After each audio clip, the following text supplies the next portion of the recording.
Assalamualaikum warahmatullahi wabarakatuh. Perkenalkan, nama saya Muhammad Zulhaq. Saya dari kelas D PAI.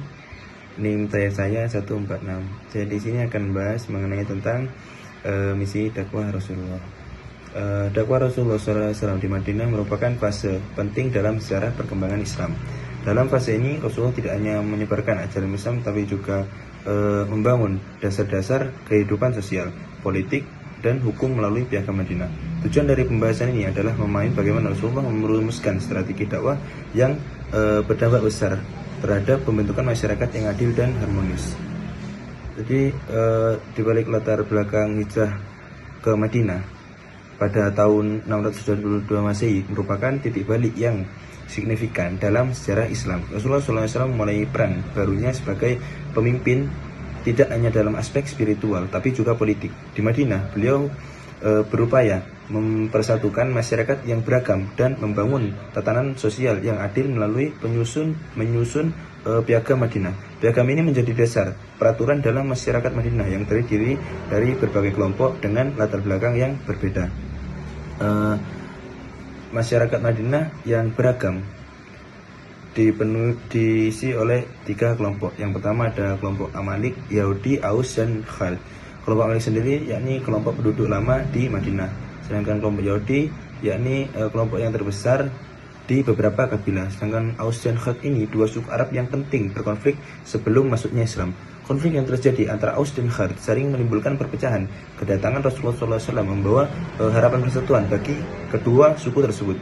Selain itu, kaum Muhajirin yang datang dari Mekah dan kaum Ansor sebagai penduduk asli di Madinah memiliki latar belakang yang berbeda, di mana Muhajirin dikenal sebagai pedagang sementara Ansor sebagai petani. Perbedaan ini memerlukan harmonisasi agar tercipta kerukunan dalam sosial masyarakat. Lalu Piagam Madinah memiliki landasan dan persatuan. Rasulullah menyusun Piagam Madinah sebagai dasar untuk mengatur kehidupan masyarakat. Piagam ini mencakup beberapa prinsip penting. Yang pertama, tujuan piagam. Tujuan piagam sendiri adalah untuk mengatur hubungan sosial, hak, dan kewajiban seluruh penduduk Madinah. Yang kedua, persatuan dalam Islam. Persatuan dalam Islam dicapai dengan mempersatukan suku Aus dan Khad di bawah naungan Islam. Yang ketiga, kebebasan beragama.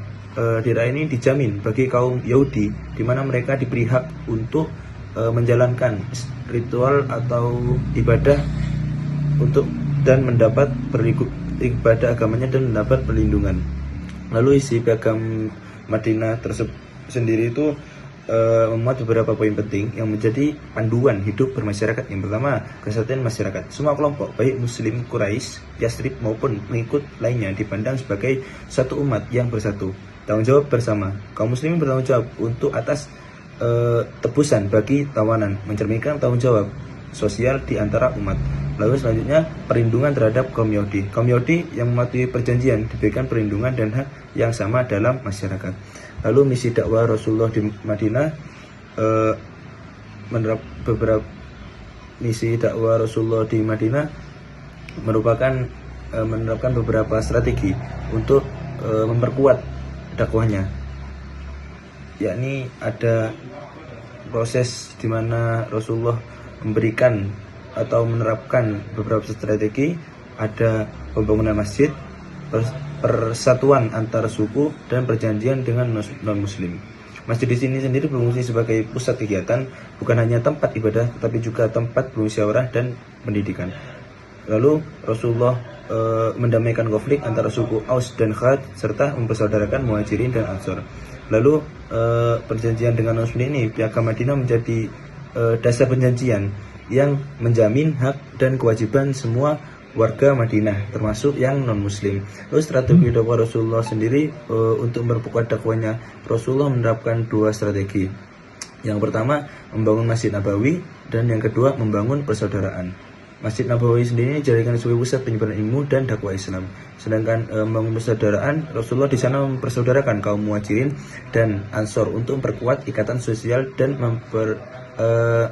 memperkecil perbedaan. Lalu dampak dari dakwah di Madinah, strategi dakwah yang dilakukan Rasulullah SAW membawa dampak yang positif bagi masyarakat Madinah. Di antaranya masyarakat mandiri. Umat Islam di Madinah bebas menjalankan ajaran agama mereka, toleransi dan multikultural. Piagam Madinah menciptakan lingkungan yang multikultural di mana setiap kelompok yang hidup berdampingan dengan damai. Lalu penerimaan yang adil, sistem pemerintahan yang diterapkan Rasulullah berdasarkan prinsip keadilan, menghormati hak-hak setiap komunitas. Lalu pelajaran dari Madinah, dari perjalanan dakwah Rasulullah di Madinah, mendapat beberapa pelajaran penting yang dapat diambil, yakni ada keadilan, kerjasama, dan toleransi. Kesimpulannya, Rasulullah SAW di Madinah menciptakan perubahan besar dalam pendekatan dakwah Islam. Dengan diterapkan Piagam Madinah, terbentuklah masyarakat yang solid, adil, dan harmonis. Strategi Rasulullah dalam membangun persatuan serta menghargai keberagaman telah memberikan dampak positif, menciptakan masyarakat yang toleran dan saling menghormati. Demikian presentasi dari saya, kurang lebihnya mohon maaf. Assalamualaikum warahmatullahi wabarakatuh.